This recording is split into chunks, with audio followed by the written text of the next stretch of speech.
Buenas tardes, mi nombre es Inés Alejandra Polanco Simanca, soy estudiante del programa de licenciatura en Filosofía de la UNAD y en esta ocasión les voy a presentar el paso 4 de la tarea 3 sobre la aplicación de las teorías de aprendizaje. Mi temática seleccionada en coherencia con mi campo profesional es la ética y la toma de decisiones, ya que me permite analizar cómo los estudiantes o individuos actúan frente a diferentes situaciones y construyen criterios para orientar su comportamiento. En la actividad 1, yo elegí identificar conductas, en la cual el docente explica qué es la ética mediante ejemplos concretos, como por ejemplo decir la verdad, respetar normas. Luego se les presenta situaciones donde los estudiantes deben identificar conductas correctas, donde se refuerzan las respuestas correctas con elogios o puntos. Este se basa en el aprendizaje, la justificación de esta actividad se basa en el aprendizaje por estímulo-respuesta, en la cual el docente controla el aprendizaje y refuerza conductas correctas mediante premios, siguiendo el principio de condicionamiento, el cual es uno de los conceptos que se ve en el conductismo. En la actividad 2, el docente presenta diversas situaciones, como por ejemplo, un estudiante copia un examen o alguien devuelve un objeto perdido. Cada estudiante debe responder si la situación que se les presenta es correcta o incorrecta y justificar por qué escogió esa lección. El docente corrige inmediatamente y refuerza las respuestas que son correctas y es aquí donde se evidencia claramente la relación estímulo-respuesta, en la cual la situación funciona como estímulo, que en este caso sería el estudiante copia un examen, y la elección del estudiante sería la respuesta. El reforzamiento inmediato, como por ejemplo elogios o puntos, fortalece las respuestas correctas, permitiendo que el estudiante asocie determinadas conductas o consecuencias positivas.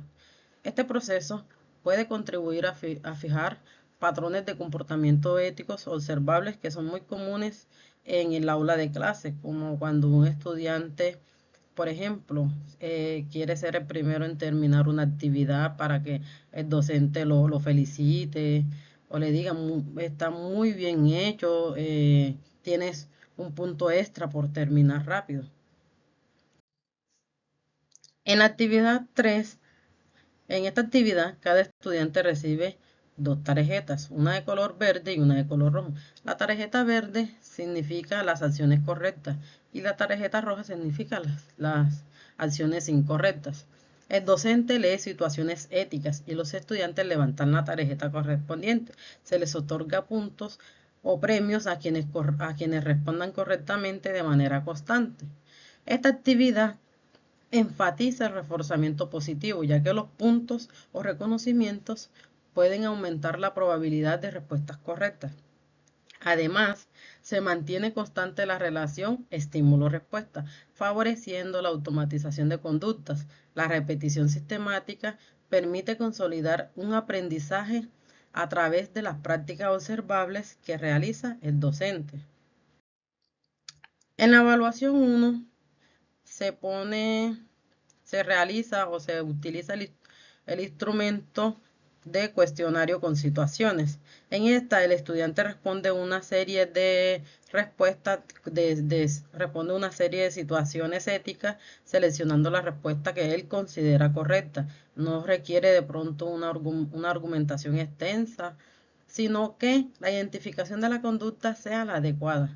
Esta forma de evaluación corresponde evidentemente al conductismo porque se centra en la medición de conductas observables y cuantificables. Cada pregunta funciona como un estímulo y la respuesta del estudiante evidencia el aprendizaje adquirido.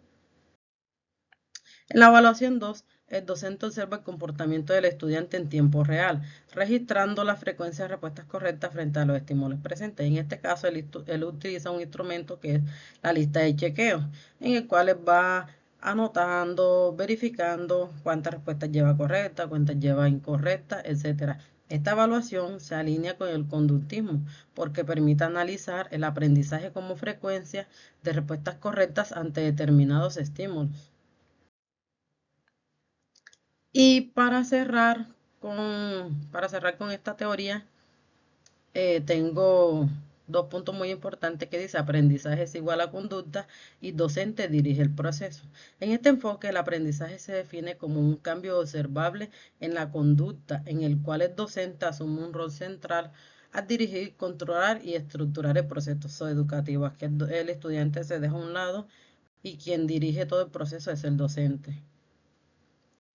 Por otro lado, tenemos la teoría del constructivismo, en la cual la actividad 1 que se escoge es la activa de conocimientos previos. La clase inicia con una pregunta problematizadora. ¿Qué harías si ves a alguien copiar en un examen? A partir de esta situación, los estudiantes expresan sus ideas, comparten experiencias y discuten en grupo. El docente actúa como un mediador, orientando el diálogo para que los estudiantes construyan el concepto de ética a partir de las vivencias. Desde el constructivismo, el aprendizaje es un proceso activo en que el estudiante construye su conocimiento, en el que se promueve el aprendizaje significativo, ya que los nuevos conceptos se relacionan con las experiencias previas de los estudiantes. En la actividad 2 se utiliza la lluvia de ideas sobre lo correcto o lo incorrecto, en la cual los estudiantes expresan libremente qué consideran ellos correcto o incorrecto en diferentes situaciones cotidianas. El docente organiza esas ideas en el tablero para crear un boceto de todo lo que los estudiantes han dicho y expresado. Esta actividad activa los conocimientos previos, una condición fundamental del aprendizaje significativo. A partir de lo que ya el estudiante sabe, se facilita la construcción de significados. Y en la actividad 3 se realiza lo que es la producción de texto reflexivo y se inicia a cada estudiante, se inicia con una pregunta que se le realiza a cada estudiante que dice, ¿qué decisión tomarías en una situación ética y por qué? La escritura permite reorganizar y profundizar el conocimiento, consolidando el aprendizaje significativo. Además, evidencia el nivel de desarrollo cognitivo del estudiante en coherencia con los estadios del desarrollo, del constructivismo. En la evaluación 1, la primera evaluación del constructivismo, se realiza un proceso de aprendizaje en el cual el estudiante participa en discusiones donde analiza dilemas y expone sus puntos de vista. Se utiliza un instrumento de evaluación que es la rúbrica de evaluación, en la cual el docente evalúa no solo la respuesta final del estudiante, sino que también el proceso de razonamiento que hace ese estudiante.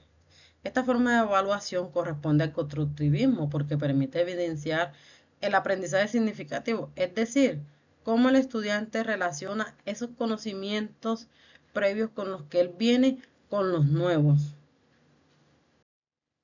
En la evaluación 2, el estudiante elabora un escrito donde expresa su postura frente a un dilema ético, integrando ideas vistas en clase y experiencias personales vividas. Esta evaluación es coherente con el constructivismo porque permite observar cómo el estudiante construye su propio conocimiento, evidenciando un aprendizaje significativo. Con relación a las preguntas planteadas, una de ellas, o la primera de ellas, dice, ¿cuáles son las diferencias y similitudes más notorias entre el rol del estudiante en su diseño conductista cognitivista y en su diseño constructivista cognitivista? Bueno, como podemos observar en pantalla, realiza un cuadro comparativo del rol del estudiante entre el conductismo y el constructivismo. Hay muchos aspectos claves, como por ejemplo el rol del estudiante, que en el conductismo el rol del estudiante es pasivo o receptivo, en cambio en el constructivista es activo y participativo. En el conductismo, la forma de aprender es responder a estímulos. En cambio, en el constructivismo, el estudiante es quien construye su conocimiento.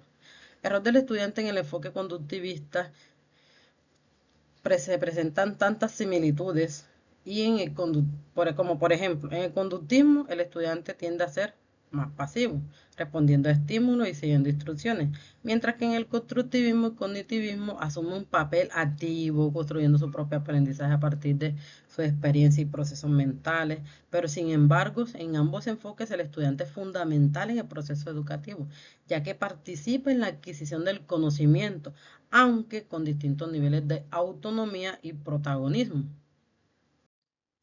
segunda pregunta que dice, ¿qué teorías resultan más ventajosas para enseñar el tema específico que escogieron? Es de su campo profesional y por qué, cuál es menos efectivo y por qué. Bueno, en la primera teoría se escogió el constructivismo, es más adecuado porque la ética no se limita a memorizar normas o a identificar respuestas correctas, sino que implica reflexionar, analizar y tomar decisiones en contextos reales de nuestra vida cotidiana. Y por otro lado, el conductivismo resulta menos efectivo para este tema, ya que se centra en la repetición de respuestas correctas y en el refuerzo de conductas observables, aunque pueden ser útiles para enseñar normas básicas de comportamiento. La tercera y última pregunta dice, si tuvieras que diseñar una clase híbrida usando elementos de ambas teorías, ¿qué actividad tomarías de la teoría A y qué evaluación tomarías de la teoría B para crear la propuesta más efectiva? Bueno, de la teoría A, que es el conductismo, se selecciona la actividad de identificación de conductas éticas, las situaciones como copiar en un examen o devolver un objeto perdido, de la actividad número 1, donde los estudiantes deben elegir si la acción es correcta o incorrecta. ¿Por qué yo selecciono esta actividad? Porque es útil y permite una introducción clara y estructurada al tema, ayudando a los estudiantes a reconocer normas básicas mediante la relación estímulo-respuesta.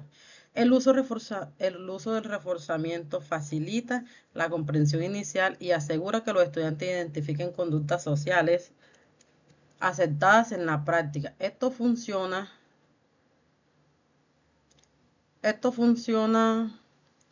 se puede decir,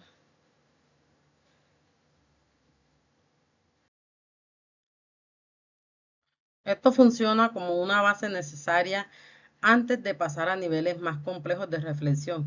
Esta forma de evaluación, la cual yo tomo que es la evaluación del constructivismo, yo seleccioné la escritura, la producción escrita de la evaluación 2, donde el estudiante responde qué decisión tomarías en una situación ética y por qué. Esta forma de evaluación es más efectiva porque me permite evidenciar un aprendizaje significativo en el que el estudiante no solo identifica una respuesta correcta, sino que reflexiona, argumenta y construye su propio criterio. También permite analizar el nivel de desarrollo cognitivo del estudiante, ya que la calidad de su argumentación muestra su capacidad de pensamiento. Bueno, este fue toda mi presentación en esta tarde. Muchísimas gracias.